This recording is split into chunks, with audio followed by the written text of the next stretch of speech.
জামায়াতে ইসলামীর আমির ডাক্তার শফিকুর রহমানের x account হ্যাকের ঘটনায় আটক রাষ্ট্রপতির কার্যালয়ের আইসিটি শাখায় কর্মরত মোহাম্মদ সরোয়ার আলমের জড়িত থাকার প্রাথমিক তথ্য প্রমাণ পাওয়া গেছে বলে ডিবির পক্ষ থেকে জানানো হয়েছে। আমি শুধু এখন চিন্তা করতেছি জনাব তারেক রহমান এখন কি জবাবটা দেবে। এই যে ডাক্তার শফিকুর রহমানের টুইটার যে হ্যাক হলো, এক্স অ্যাকাউন্ট হ্যাক হলো, ওখান থেকে নারী বিদ্বেষী একটা পোস্ট করা হলো, অবশেষে সেই হ্যাকার গ্রেপ্তার হয়েছে ভাই। আর এই যে জামাত ইসলামের নেতাকর্মীকে নিয়ে বিএনপির নেতাকর্মীরা টাকা দিয়ে ভাড়া করিয়া মহিলাদেরকে ঝাড়ু হাতে দিয়া জামাত ইসলামের আমিরের বিরুদ্ধে যে মাঠে নামাইলো মানুষদেরকে, এবং কি বলে আপনার জনাব তারেক জিয়া তিনিও একটা বক্তব্য দিয়ে গিয়ে বলতেছে যে হ্যাক না ফ্যাক, উনি উচ্চারণও ঠিক মতো করতে পারে নাই। এই যে টিটকারিটা করলো, তার মানে বিএনপির বড় বড় নেতারা তারা বলছে যে জামাতের আমিরের ওই হ্যাক ফ্যাক কিছু হয় নাই, তারা ইচ্ছাকৃতভাবে মেয়েদেরকে এই খারাপ ভাষায় গালিগালাজ করছে। অবশেষে তো ভাই প্রমাণ হয়ে গেছে যে হালার পুত্রা, যে হুমুন্দির পুত্রা মনে করেন যে হ্যাক করছিল, ওরা তো ধরা পড়ছে। এবার জনাব তারেক জিয়া যে কি জবাব দিবি, বিএনপির বড় বড় নেতারা যে কি জবাব দিবি, এই চিন্তায় মনে করেন যে আমার ঘুম হারাম হয়ে গেছে ভাই।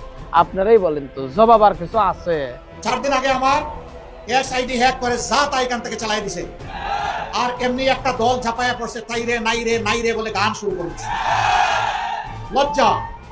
ওদের চুমুকুটি তো গাইলো বটে, ওদের বড় বড় মাথাগুলোও একই গান গাওয়া শুরু করে দিল।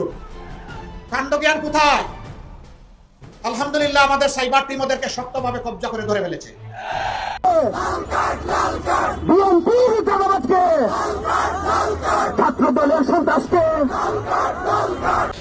পরিস্থিতি খুব একটা ভালো না, বিএনপির জন্য খুব একটা সুখকর না। আমরা চেয়েছিলাম বিএনপি ক্ষমতায় আসুক, তারা সেই মাঠ নিজেরা নিজেদের চাঁদাবাজি, দখলবাজি, মানুষের উপরে অত্যাচার, মামলা বাণিজ্য এসব করে করে তারপরে তারা এই ভোট নষ্ট করেছে। আপনার স্বামী যার পায়ের নিচে আপনার বেশ, সেই পুরুষ মানুষগুলো এখানে বলতে থাকে, তাদেরকে বলবো বাড়ি বাড়ি গিয়ে মা বোন চাচি খালাদের বলে দেবেন ভোট ধানের শীষে দিতে হবে। যদি ধানের শীষে ভোট না দেন, এই মহিলাদেরকে বলছি আপনারা জান্নাত পাবেন না। ঘুম থেকে উঠেই আল্লাহর নাম নেয় কিনা আমি জানি না ভাই, আমার নাম প্রথম নেয়। উনি সকালবেলা উঠে আল্লাহর নাম নিয়েই চাঁদাবাজি শুরু করে। তো বিএনপির সবকটা নির্বাচনী প্রতিশ্রুতির এইভাবে পর্দাফাই করে দেওয়া হবে। ওরা জানে বাগে ছিলে 18 গা, পুলিশে ছিলে 36 গা, আর পিনাকে ছিলে জয় বাংলা। সাথে থাকলে সঙ্গী, পাশে না থাকলে জঙ্গি নাকি? আপনার বয়স হয়েছে, বর্ষিয়ান নেতা, ভুলভাল বকেন, আমরা সেটা বুঝতে পারি। নতুন করে বলছেন জামাত ক্ষমতায় আসলে নাকি বাংলাদেশ আফগানিস্তান হয়ে যাবে, কিছুদিন আগে বলছিলেন পাকিস্তান হয়ে যাবে। একবার এক এক কথা বলেন না। জুলাই গণঅভ্যুত্থান পরবর্তী বাংলাদেশের মানুষ এই নতুন বাংলাদেশকে আফগানিস্তান পাকিস্তান চায় না। নতুন বাংলাদেশের মানুষ লন্ডনেও পালিয়ে যেতে চায় না। নতুন বাংলাদেশকে আমরা সোনার বাংলাদেশে রূপান্তর করব। তো দর্শক, এই ছিল ভিডিওর শিরোনাম। এখন আপনারা শুনতে চলছেন ভিডিওর বিস্তারিত আলোচনা। একটু ধৈর্য নিয়ে, একটু সময় নিয়ে, একটু মনোযোগ দিয়ে আজকের ভিডিওটা আপনারা একটু পুরোপুরি শোনেন, বুঝছেন? পুরোপুরি শোনেন ভাই, যেহেতু নির্বাচন অতি নিকটে চলে আসছে না, এখন বাংলাদেশের পরিস্থিতি আমাদের একটু জানতে হবে। বাংলাদেশের ভিতরে দুইটি দল আছে, বড় রাজনৈতিক দল বর্তমানে, যেহেতু আওয়ামী লীগ তো আর নাই, দাদা বাবুদের দেশে চলে গেছে। এখন জামাত আর বিএনপি, দুইটা দলের মধ্যেই তো খেলা চলতেছে, মনে করেন যে তুমুল আকারে। এখন কোন দল খেলোয়াড় ভালো হিসাবে পরিণত হচ্ছে আর কোন দল হেরে যাওয়ার পথে যাচ্ছে, এটা তো আমাদের সাধারণ জনতা জানা দরকার, তাই না? তো জানতে হলে পুরো ভিডিওটি আপনাদেরকে দেখতে হবে এবং বিশ্লেষকদের বিশ্লেষণগুলো শুনতে হবে। শুনলেই বুঝবেন যে কারা কত দূরে এগিয়ে আছে। তাহলে কথা কেন, সরাসরি মূল নিউজে চলে যায়। তার আগে বলবো, যারা এখন পর্যন্ত আমাদের এই চ্যানেলটি সাবস্ক্রাইব করেন নাই, প্রতিনিয়ত এই ধরনের আপডেট, গরম গরম খবর পাইতে আমাদের চ্যানেলটা সাবস্ক্রাইব করে দিন। যারা করছেন ধন্যবাদ। চলুন একটা লাইক দিয়ে তাইলে সবগুলো ভিডিওর বিস্তারিত আলোচনাগুলো শুনে আসি। আমার এই বক্তব্য কোনো দলের বিরুদ্ধে গেলে আপনারা আহত হবেন হয়তো, কিন্তু সত্যটা উন্মোচন করা আমার দায়িত্ব, এটা ইমানের দায়িত্ব। কারণ সত্যটা উন্মোচন না করলে আল্লাহর কাছে জবাবদিহি করতে হবে। প্রথম যে বিষয়টি হলো, জামাতের আমির ডক্টর শফিকুর রহমানের এক্স হ্যান্ডেল হ্যাক হলো। সোশ্যাল মিডিয়ার অন্যতম একটি প্ল্যাটফর্ম এক্স, আমরা জানি সবাই। এবং যখন এটা হ্যাক হলো, তখন একটি দলের অনুসারীরা যে টেলিভিশনগুলোকে কন্ট্রোল করেন, তারা জোরে সোরে প্রচার করলেন এবং সাইবার সিকিউরিটি নিয়ে তারা বক্তব্য দিলেন যে এটা এভাবে, এটা এভাবে, এটা এভাবে, এটা এভাবে, এভাবে হয়েছে। এখানে ডক্টর শফিক এই কাজটি সত্যি তিনি করেছেন, এটি কোনো হ্যাক নয়, হ্যাক হলে এটা হয় না, হ্যাক হলে ওটা হয় না, এরকম ব্যাখ্যা দিলেন। বাংলাদেশের সাইবার সিকিউরিটি নিয়ে যারা খুব ভালো বোঝেন, তাদের অনেকের সাথে আমি কথা বলেছি। আমার কাছে যে তথ্যগুলো আসছে খুবই ভয়ঙ্কর তথ্য আসছে। আমি তথ্যটার আগে আমি আপনাদেরকে কিছু ইতিহাস জানাবো। আপনারা সবাই বসে আছেন তো শোনার জন্য, একটু ওয়েট করেন। আমি একদম অনেকের নাম উল্লেখ করবো কিনা চিন্তা করছি লাইভের মধ্যে, কিন্তু ঘটনার পুরোটা জানাবো, কিভাবে কারা হ্যাক করলো, কেন করলো, কোন প্রক্রিয়া হলো, টোটাল বিষয়টা একটা সিনারি জানাবো আজকে আপনাদের লাইভের মধ্যে। আপনাদের নিক্সনের কথা মনে আছে? মার্কিন প্রেসিডেন্ট, তিনি 1972-এর দিকে 17 জুলাই মেবি এরকম ভাবে ডেমোক্রেট শিবিরের বা ডেমোক্রেট দলের মধ্যে তিনি তার নিজেদের লোকদের মাধ্যমে আড়ি পাতার জন্য একটা বিশেষ ডিভাইস বসাচ্ছিলেন। এটা ওয়াশিংটন ডিসির ডেমোক্রেট দলের, এটাকে বলা হয় আপনার ওয়াটার গেট।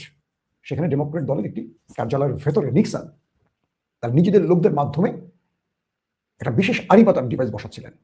পরবর্তী এটা জানাজানি হয়, বহু তথ্য উপাত্ত ঘাটাঘাটি হয়, কারা এটি করছে, কিভাবে করেছে। মূলত নিক্সন দ্বিতীয় মেয়াদে ক্ষমতা থাকার জন্য এই ষড়যন্ত্রটি করছিলেন ডেমোক্রেটদের বিরুদ্ধে।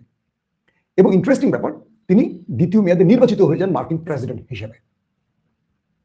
কিন্তু তদন্ত চলতে থাকে, কারা এই আড়ি পাতার মেশিনটি ডেমোক্রেট শিবিরের সেই কার্যালয়ে বসিয়েছিল ওয়াটার গেটে। এরপর জানা যায় এটির সাথে জড়িত ছিলেন স্বয়ং নিক্সন নিজেই। এরপর তার ব্যাপারে অভিশংসন শুরু হয় মার্কিন সেনেটে, এবং নির্বাচিত হওয়ার পরও তাকে ক্ষমতা ছাড়তে হয়, ক্ষমতা হারাতে হয় এই ষড়যন্ত্রের জন্য। এবং 5 জন গ্রেপ্তার হয় যারা নিক্সনের এই অন্যায় কাজে সাহায্য করছিলেন। পুরো পৃথিবী এটাকে জানে ওয়াটারগেট কেলেঙ্কারি। একটু নেটে সার্চ দিলে আপনারা বুঝবেন ওয়াটারগেট কেলেঙ্কারি। কেন যেন মনে হয় জামায়াত বিএনপিকে ওয়াটারগেট কেলেঙ্কারিতে আটকে ফেলতে পারে। আমি বিএনপিকে ভালোবাসি হিসেবে কিছু কথা বলবো। দুর্বল স্ক্রিপ্টে হাসিনা কাজ করতো, মনে আছে আপনাদের? মনিরুল, বেনজির, হারুন, বিপ্লব, এরা দুর্বল স্ক্রিপ্ট করে জঙ্গি দমন, জঙ্গি হত্যা, এ বাড়িতে ওটা, ও বাড়িতে অনেক কাহিনী ঘটাতো, এবং আমাদের গণমাধ্যম এগুলোকে সত্য হিসেবে দেখানোর চেষ্টা করতো। কিন্তু দিন শেষে মানুষ একটা বিশ্বাস করতো না। হাসিনার 15-16 বছরে এই দুর্বল স্ক্রিপ্টে হাসিনা বা আমাদের নিরাপত্তা বাহিনী, কাউন্টার টেরোরিজম, সব ডিপার্টমেন্ট, র্যাব, পুলিশ, তারা বারবার বিতর্কিত হয়েছিল এই দুর্বল স্ক্রিপ্টের জন্য। কয়েকটি তথ্য এসছে, গোয়েন্দা তথ্য এরকম আসছে যে জামাতের এই হ্যাকিংটির সাথে জড়িত ছিলেন একটি বড় দলের 2 জন গুরুত্বপূর্ণ ইয়াং লিডার। নামটা আমি সঙ্গত কারণে বলতে চাই না, সাংকেতিক ওয়ার্ড হয়তো বলতে পারি, WA এবং MA, ধরেন এই টাইপের কিছু ওয়ার্ড আসছে আমাদের কাছে। এখন বিষয় হলো, এটা কনফার্ম আমি জানি না, কিছু তথ্য সূত্রের জন্য আমি নামটা ফ্লাশ করছি না। এটা আমাদের দায়িত্বশীলদের কাজ, আমরা সব বিষয়ে আমাদের রাষ্ট্রীয় নিরাপত্তা ফ্লাশ করার দায়িত্ব না সাংবাদিকদের জন্য। তো বলা হচ্ছে একটি বড় দলের 2 জন ব্যক্তি আমাদের একটি শত্রু রাষ্ট্রের সাথে কানেক্ট ছিলেন। সেখান থেকে একটি বিশেষ লিঙ্ক আনা হয়, অর্থাৎ শত্রু রাষ্ট্রটি সেই বড় দলের 2 জন ব্যক্তিকে সাহায্য করে একটি বিশেষ লিঙ্ক পাঠিয়ে বা একটা মেইল পাঠিয়ে ধরেন, এবং বলা হয় এটি খুব গুরুত্বপূর্ণ একটি জায়গা থেকে ওই অ্যাকাউন্টে পাঠাতে হবে। কোথায়? মিস্টার ডক্টর শফিকের মেইলে।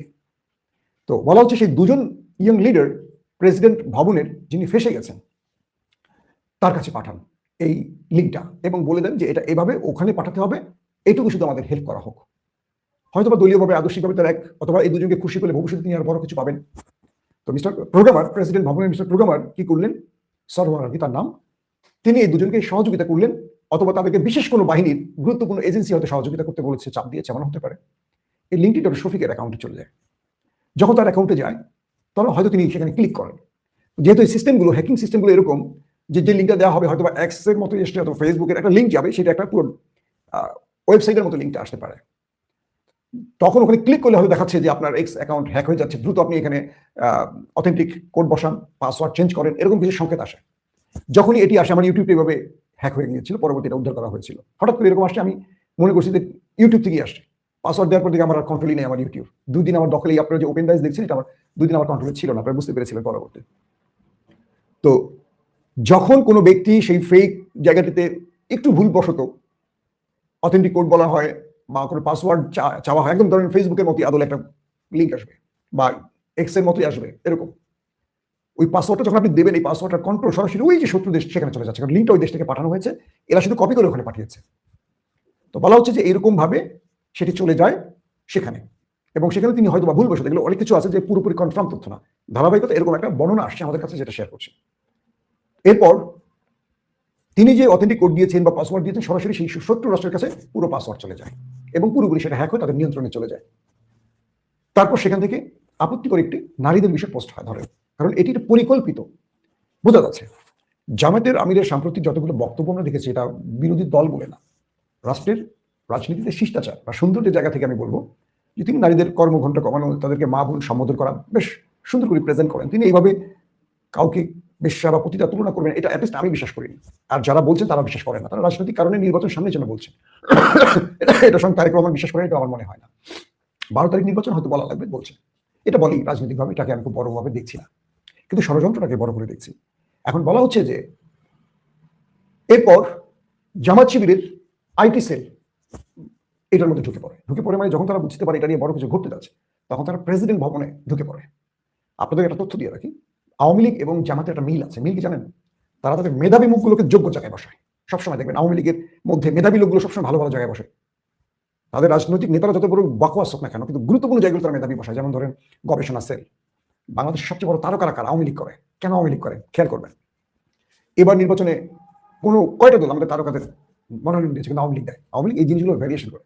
আর জামাত ইসলামের মধ্যে একটা জিনিস আছে, তাদের মেধাবী মুখগুলো তারা গুরুত্বপূর্ণ পদে বসায়। দেখবেন জামাত নেতাদের সাথে টকশো করে সবাই খুব একটা স্বাচ্ছন্দ্য বোধ করে না, কারণ এটা হিউজ স্টাডি করে, একাডেমিক স্কেল কিন্তু তাদের অনেক ভালো। তো বিষয়টা হয় যে জামাত শিবিরের আইটি যারা খুব পাওয়ারফুল ছেলেগুলো, বুয়েটের থেকে পাশ করা বা বিদেশ থেকে এসে, আমি যাদেরকে মোটামুটি চিনি, এরা এটার মধ্যে ঢুকে যায় এবং এটা পুরো নথি বের করে ফেলে। বের করার কারণে যেটা হয় যে এখানে একটা ছেলে আছে যার আমি যতটুকু জানি তিনি বাঁশের কেল্লার অ্যাডমিন ছিলেন। মেইন বাঁশের কেল্লা যেটা চালানো হইতো, হাসিনা তার 15 বছরের বাঁশের কেল্লার কাউকে ধরতে পারে না, মানে মূল যে ছেলেটা, তার সাথে আমার 5 তারিখের পর পরিচয় হয়েছে, সেই ছেলেটাকে আমি সেখানে দেখছি, মানে টেলিভিশনের ভিডিওতে দেখছি, সে ওখানে দাঁড়িয়ে আছে, যে টিমটা প্রেসিডেন্ট ভবন থেকে বেরিয়ে এসেছিল। তো বাঁশের কেল্লাকে ধরতে পারে না হাসিনার পুরো নেটওয়ার্ক, তার মানে তারা কতটা মেধা নিয়ে চলে বুঝতে পারছেন তো। তো সেই টিমটা সেখান থেকে বের করে ফেলে যে ডক্টর শফিককে যে লিঙ্কটা পাঠানো হয়েছে হ্যাকিং এর জন্য, এটা চুপপুর প্রোগ্রামার মিস্টার সরওয়ার পাঠিয়েছে। ফেসে যায় মিস্টার সরওয়ার, এবং জামাত খুব ব্যাপক চাপ তৈরি করে শেষ পর্যন্ত আসামিকে ধরার যায় মানে ব্যবস্থা করে। কিন্তু এখানে আরেকটা সূত্র আছে, এখন এটার মধ্যে রাষ্ট্রের কোনো না কোনো এজেন্সি জড়িত থাকতে পারে এমনটিও বলা হয়। আমাদের রাষ্ট্রের যারা আমাদের দেশের নিরাপত্তায় কাজ করবেন, তারা হয়তো কোনো একটা বিশেষ দলকে ক্ষমতা আনতে চায়, তাদের পছন্দ সবাই না। আবার বলছি, প্রতিটা মানে সংস্থার মধ্যে পক্ষে বিপক্ষের লোক থাকে, প্রতিটার মধ্যে কেউ এই দল কেউ ওই দল চান। তো যার যেটুকু ক্ষমতা আছে চেয়ারের, তিনি তার কাজটা করে যান সবসময়। তো বলা হচ্ছে যে এরপর দ্রুত মিস্টার সরোয়ারকে গ্রেফতার করা হয়, তুলে নেওয়া হয়, বা তাকে সিকিউরিটির জন্য, তাকে নিরাপত্তার জন্য নিয়ে যাওয়া হয়। কারণ সরোয়ার যদি মুখ ফুটে কিছু বলে ফেলেন, কোন দুইজন তাকে এই লিঙ্কটা পাঠিয়েছিলেন হ্যাকিং এর জন্য, কারা তাকে সহযোগিতা, মানে তাদের কোন দুজন ব্যক্তি এটার সাথে জড়িত, কোন তিনজন বা কোন একজন, মানে যারা এই কাজটির সাথে জড়িত, তাদের নাম যাতে ফ্লাশ না হয়। কারণ এতে করে রাষ্ট্রের মধ্যে যেটা বললাম ওয়াটার গেট কেলেঙ্কারির মতো বড় ঘটনা ঘটে যাবে, নির্বাচনের আগে এটা বিশাল কিছু হয়ে যাবে। এবং জামাত চাইলে এটা নিয়ে মামলা করতে পারে, আন্তর্জাতিক পরিমণ্ডলে চলে যেতে পারে। নিক্সনের যেটা হয়েছে, কেন নিক্সনের ঘটনা বলছি বুঝতে পারছেন? ওয়াটার গেট কেলেঙ্কারি একটু পড়তে বুঝবেন, যেহেতু জামাত আন্তর্জাতিকভাবে খুবই স্ট্রং ভূমিকা রাখতে পারে। তো এই জন্য হয়তো কোনো একটা জায়গা থেকে আপোষ হতে পারে, আই ডোন্ট নো, আপোষ জামাত করবে কিনা, জামাত মামলা করতে পারে, অনেক কিছু হতে পারে। বাট যারা এই কাজটি করেছেন তারা খুব কাঁচা কাজ করেছেন, এবং তারা তারেক রহমানকে ক্ষতিগ্রস্ত করছেন, বিএনপিকে ক্ষতিগ্রস্ত করছেন। বিএনপিতে অনেক মেধাবী মুখ থাকা জরুরি, এবং বিএনপি করে প্রচুর মেধাবীরা আছে, কিন্তু তারা সাইড পায় না। ইশরাকদের জন্য ধাক্কাধাক্কি করতে হয়, তো তারা সেখানে যায় না। মেধাবীরা ধাক্কাধাক্কি করবে না, মেধাবীরা মেধা দিয়ে কাজ করবে। আপনি শিবিরের কখন ধাক্কাধাক্কি করতে দেখেন? একটা শিবির নেতার সাথে একটা ছাত্রদল নেতাকে বসিয়ে দেন টকশোতে, দেখেন তো কি সুন্দর করে কথা বলে। বিএনপির দুর্বলতা, এত বড় দল হবার পরও একটা বিশ্ববিদ্যালয়, একটা বিপি জিএস এজিএস বানাতে পারেনি। এত বড় একটা দল, এত বিশাল শক্তিশালী একটা দল, কারণ তাদের অনেক জায়গায় দুর্বলতা আছে। তারা নেতৃত্ব চয়েস করে, কে জুতা টানতে পারে, কে বাজার করতে পারে, কে মাল পানি দিতে পারে। তারা মেধাবীদেরকে নেতা বানায় না। আফসোস, অনেক মেধাবী তরুণদের দেখছি ছাত্রদল করতে, কিন্তু কমিটিতে স্থান পায়নি। পেয়েছে কে? যেটা গাঞ্জাখোর, যেটা মালখোর, মুখ থেকে মদের গন্ধ বেরোয়, কুৎসিত কথা বলতে পারে। আর শিবির কাদেরকে বানায়? জাহিদের মতো ছেলেদেরকে দেখলে সুন্দর লাগে। শিবিরকে ভালোবাসে বিষয়টা এরকম না। তার কথা দেখছেন কত নরম করে ঠান্ডা করে কথা বলে। সাদেক ক্যাম্পে দেখছেন কিভাবে কথা বলে, কোনো হট মেজাজ গরম। গণেশকে দেখছেন ছাত্রদলের কিভাবে হাঙ্গি বাঙ্গি করে কথা বলে। ভালো লাগার জন্য কিছু ভালো চেহারা প্রয়োজন আছে, ভালো বিহেভিয়ার প্রয়োজন আছে। তো এই বিষয়গুলো এখন বলা হচ্ছে যে জামাত ইসলামের একটা স্ট্রং ভূমিকা এখন রাষ্ট্রের মধ্যে আছে, সেটা পুলিশ বলেন, সেনাবাহিনী বলেন, বিজিবি বলেন, র্যাব বলেন, আমলাতন্ত্র বলেন, আর সচিবালয় বলেন। এখন বিএনপি এককভাবে চাইলে কিছু করতে পারবে না, জামাত এককভাবে চাইলে কিছু পারবে না। প্যারালালি প্রত্যেকটি জায়গায় ভিন্ন মতের লোক একে অপর বসে থাকে। তারা এক টেবিলে চা খায়, এক টেবিলে বসে, তারা জানে প্রত্যেকের অবস্থা কি, কোন পক্ষে। পুলিশ জানে কোন পুলিশটা জামাত করে, কোন পুলিশটা বিএনপি করে, একে অপরে জানে। তো এই যে বিষয়টি ঘটলো, শেষ পর্যন্ত প্রমাণ হয়ে গেল যে এটি একজন হ্যাক করেছে। তার মানে যারা জামাতের আমিকে ফাঁসাতে চেয়েছেন তারা ফেসে যাচ্ছেন। এখন কোনোভাবে যদি এই ব্যক্তি ওই দুই ব্যক্তির নাম বলে দেয়, এই তথ্যটা সঠিক হয়, আমি যেটা বললাম যে আমাদের কাছে যে তথ্য আসে এটা সঠিক হয়, তাহলে পুরোপুরি ব্লেমটা চলে যাবে বড় দলটির ঘাড়ে। তার মানে এখানে খুব কাঁচা একটা কাজ হয়েছে। রাজনীতিতে নেপথ্যে এরকম গেম হয়, মার্ডারের মতো ঘটনা হয়ে যায়, একদল আরেক দলকে মেরে ফেলে, কিন্তু ফাঁসে না। তার মানে রাজনীতির মধ্যে যে ইন্টারনাল গেমগুলো হয়, পর্দার অন্তরালের যে গেমগুলো, এখানে খুব দক্ষ খেলোয়াড় লাগে। আমি জানি না কোন দুজনের নাম শেষ পর্যন্ত ওপেন হবে, কোন দুজন শেষ পর্যন্ত ফেসে যাবে, অথবা জামাত এটা নিয়ে আর আগাবে কিনা, নাকি এখানে আমাদের বিশেষ বাহিনীর চাপে পড়ে উভয়ের মধ্যে একটা আন্ডারস্ট্যান্ডিং হয়ে যাবে। বাট সামনের দিনগুলোতে খুব বড় কিছু ঘটতে যাচ্ছে। রাজনীতিতে বিএনপি, জামাত বা আদার যে দলগুলো আছে, তারা এই নির্বাচনে জেতার জন্য এর চেয়ে ভয়াবহ কি করবে জানি না, তবে আমাদের একটা আশা থাকবে ফ্যাসিস্ট হাসিনার বিরুদ্ধে বিএনপি এবং জামাতের জন্য একটা ঐক্য থাকে। যেই ক্ষমতায় আসুক, বিএনপি বা জামাত, এই দুটো দল বাকিদের নিয়ে রাষ্ট্রটাকে যেন সুন্দরভাবে পরিচালনা করে, নতুবা হাসিনা আবার ঢুকে পড়বে। কারণ ওই যে বললাম, যারা লিঙ্কটা তৈরি করছিল হ্যাকিং এর জন্য আমাদের শত্রু রাষ্ট্র, তারা কিন্তু ওয়েট করছে দুটো দলের মধ্যে একটা বিভাজন সৃষ্টি করে তাদেরকে দুর্বল করবে। এই দুটো দল যখন মারমুখী অবস্থানে যাবে, 100% লিখে রাখেন ভারত সুবিধা নেবে। আমি কিন্তু বলিনি কোন দল হ্যাক করছে, কারণ আমি চাই না এখানে কোন একটি দলকে ঘায়ল করতে। আমার বিষয়টা হলো এই দুর্বল বিষয়গুলো বা এই অসুন্দর জিনিসগুলো রাজনীতি থেকে পরিহার করা উচিত। পরিস্থিতি খুব একটা ভালো না, বিএনপির জন্য খুব একটা সুখকর না। আমরা চেয়েছিলাম বিএনপি ক্ষমতায় আসুক, তারা সেই মাঠ নিজেরা নিজেদের চাঁদাবাজি, দখলবাজি, মানুষের উপর অত্যাচার, মামলা বাণিজ্য এসব করে করে তারপরে তারা এই ভোট নষ্ট করেছে। তো পরে কি করলো, এখন নতুন করে তারা যেটা শুরু করেছে একটা মিথ্যাচার। সেই আওয়ামী লীগ যেই স্টাইলে আপনার রাজনীতি করতো, প্রতিটা জায়গায় বিএনপি তাদের এই আওয়ামী লীগের অবস্থানটা নিয়েছে। নিয়ে আমরা এই কালকে আপনারা দেখেছেন যে এক জায়গায় বলছে যে জামাতের একজন নেতা তিনি টাকা দিতে গিয়েছেন, তাকে সহই ভিডিও করা হয়েছে, টাকা দিতে গিয়েছেন ভদ্রলোক, এই লোকটা আসলে ওইখানে দেখলো সব এদের লোকজন ওইখানে তারা একটা বিপদে ফেলার জন্য করছে, সে চুপচাপ করে চলে আসছে। পেছনে থেকে অনেকগুলো লোক একসাথে এইভাবে টাকা বের করে দেখাচ্ছে যে এই যে তারা হচ্ছে গিয়ে টাকা দিতে যাচ্ছিল, তারা টাকা নেয়নি। তো আমি ভিডিওটা প্রথম দেখাই না, আমি একটু অবাক হলাম যে বাংলাদেশে এত ভালো মানুষ হয়ে গিয়েছে যে তাদেরকে টাকা দিচ্ছে, আর সবাই এসে সে টাকা নিয়ে এসে এরপরে আর সবগুলো মানুষ একই সাথে, ধরেন জামাত যদি কাউকে টাকা দেয়, গোপনে গোপনে গিয়ে গিয়ে ঘরে ঘরে গিয়ে আর টাকা দেবে হচ্ছে রাতের বেলা, যেটা আমাদের দেশে আমরা বিভিন্ন সময় দেখেছি। এই টাকা দেওয়ার রাজনীতি তো বহুদিন ধরে চলছে। তারা ঘরে রাতে গিয়ে টাকা দিয়ে আসবে, দিনের বেলায় টাকা দিচ্ছে, সব মানুষকে একসাথ করে তারপরে তারা এইভাবে টাকা দিচ্ছে। অবাক হইলাম। পরে জানা গেল কি, ওইখানে ইউনিয়ন যুব দলের নেতা একজন আর স্বেচ্ছাসেবক দলের নেতা একজন, এই দুইজন সেখানে থেকে এই ওদের নিজেদের, এবং সেখানে তারা যে তাদের হাতে টাকা দিচ্ছে সেটাও আবার এই ভিডিওতে দেখা গেছে। যে টাকা দিচ্ছে সে হলো ইউনিয়ন যুব দলের একজন নেতা, সে টাকা দিয়ে তারপরে জামাতের লোকটা এসছে ওদের এলাকাতে, যেখানে ধরেন বিএনপির ভোট আছে একটু বেশি ওদের এলাকার ভেতরে, সেখানে তারা এইভাবে পেয়েছে, পেয়ে তারপরে এইভাবে নাজেহাল করলো। যে ভিডিওটা আপনারা দেখেছেন। আচ্ছা, এরপরে মেহেরপুরে জামাতের এক নেতা, তো ওইখানে বাংলা এডিশনের আবার জেলা প্রতিনিধি ছিল, সে ওই ইভেন্ট ম্যানেজমেন্ট এসবের কাজ টাজ করে। এখন এদেরকে গাড়ির ভিতরে ধরলো, ধরে তারপরে বানাইলো কি, বিএনপির কিছু এই সাংবাদিক আছে, এগুলো নিয়ে প্রথম আলো এগুলো সব নিয়ে তারপরে তারা বানাইলো। এরা হচ্ছে গিয়ে দেশীয় অস্ত্রশস্ত্র নিয়ে যাচ্ছিল পেটের সাথে। তো সেগুলো তো দেখা গেলো কি অকি টকি আছে, তারপরে প্লাস ওই তারপরে আরও মানে ইভেন্ট ম্যানেজমেন্টের কাজে যা ব্যবহার হয় এই জিনিসগুলো সেখানে আপনার দেখা গেল, স্ক্রু ড্রাইভার এই জিনিসগুলো, এখানে কোনো দা নাই, কোনো বটি নাই, কোনো কিছু নাই, কোনো পিস্তল নাই, কোনো কিছু নাই। সেটা বানানো হলো যে এটা হচ্ছে অস্ত্রশস্ত্র নিয়ে তারপরে যাচ্ছে। সে তারপরে তাদেরকে প্রায় 8 ঘন্টা আটকায় রাখার পরে যখন বুঝলো যে না এটা আসলে একটা ষড়যন্ত্র, এখানে একজন পুলিশের এসআই এটার মূল গেমটা করেছে ওদের সাথে মিলে, তারপর সেনাবাহিনী এটা ইটি করে দেখলো যে না এরকম কোনো কিছু না, তাদেরকে ছাড়া হলো। কিন্তু মাঝখান দিয়ে কিন্তু নিউজ কিন্তু সারা বাংলাদেশের সব গণমাধ্যম একসাথে একদম নিউজ করে ফেলো, কারণ মিডিয়া তো সবই এখনো তাদের দখলেই আছে। এরপরে সবশেষ ঘটলো চরমনাইয়ের এক মহিলাকে, হাত পাকার এক মহিলাকে ভোলাতে আপনার করলো। বলা হলো যে ওই যে এতদিন ধরে জামাতের মেয়েদের উপরে, মহিলাদের উপরে যে মারামারি আক্রমণ হচ্ছে না, এটাকে জায়েজ করার জন্য, কিছুটা হালকা করার জন্য তারা এক নতুন নাটক সাজালো। চরমনাইয়ের এক মহিলাকে জামাতের নেতারা আপনার ধরে পিটিয়েছে। তো সেই ভিডিওটা আপনারা নিশ্চয়ই সোশ্যাল মিডিয়াতে দেখেছেন। সেই ভিডিও দেখার আপনারা বলেন যে ভিডিওটা আপনারা দেখছেন, এই ভিডিওর মাঝখানে কোনো জায়গায় আপনি দেখেছেন যে জামাতের কোনো নেতা, এখানে দুইটা পক্ষ, একা যে ব্যক্তি সেই ব্যক্তি সম্ভবত চরমনাই, বা মানে দুইটা পক্ষ, এক পক্ষ জামাত এক পক্ষ চরমনাই, আমি এটা কনফার্ম হতে পারিনি যে কোন পক্ষ কোনটা, কিন্তু যেই পক্ষই হোক মারামারিটা যে সেখানে হচ্ছে, সেই মারামারির ভেতরে পুরুষ, এখানে কোনো নারী নেই, কোনো নারীর উপরে কেউ গায়ে হাত তোলে নাই। অথচ সারা দেশের সব গণমাধ্যম একসাথে ছড়াইলো কি যে এই জামাতের নেতারা, কর্মীরা চরমনাইয়ের হাত পাখার নারীর উপরে হামলা। ভাই আপনি তো ভিডিও দিচ্ছেন, আপনি নিউজে যে ভিডিওটা দিচ্ছেন সেইখানেই তো আপনি দেখছেন যে এটা যে কোনো নারীর উপরে হামলা হয় নাই, অথচ সেটা করলেন। কিন্তু জামাত ইসলামের যে নারীদের পেটে লাথি মারা হলো, বুরকাকে টেনে খুলে ফেলা হলো, তাদেরকে কিন্তু এই নিউজ কিন্তু বাংলাদেশের গণমাধ্যম করে নাই, এটা নিয়ে কোনো আলাপ আলোচনা নাই। দর্শক আশা করি সবগুলো ভিডিও দেখছেন এবং সকল বিশ্লেষকদের বিশ্লেষণগুলো মনোযোগ সহকারে আপনারা শুনছেন, তাই না? শোনার পরে আপনারা কি জানলেন এই মূল্যবান মতামতটা ভিডিওর নিচে কমেন্ট বক্সে জানায়া দেন। ভিডিওর শেষে একটা কথা বলি, আগামী জাতীয় ত্রয়োদশ সংসদ নির্বাচনে কারা নির্বাচিত হতে যাচ্ছে আপনার কাছে কি মনে হচ্ছে, জামাত ইসলাম নাকি বিএনপি? জামাত ইসলামের ডক্টর শফিকুর রহমান প্রধানমন্ত্রী হবে নাকি বিএনপির প্রধান জনাব তারেক রহমান প্রধানমন্ত্রী হবে? একটু কমেন্ট বক্সে দয়া করে জানায় দিন যে নাসির ভাই শফিকুর রহমান হবে নাকি নাসির ভাই তারেক রহমান হবে, ধানের শেষ নাকি দাঁড়িপাল্লা, একটু কমেন্ট বক্সে জানায় দিন। তো ভালো থাকেন, পরবর্তী ভিডিও নিয়ে হাজির হবো। আজকের মতো এ পর্যন্তই, আল্লাহ হাফেজ।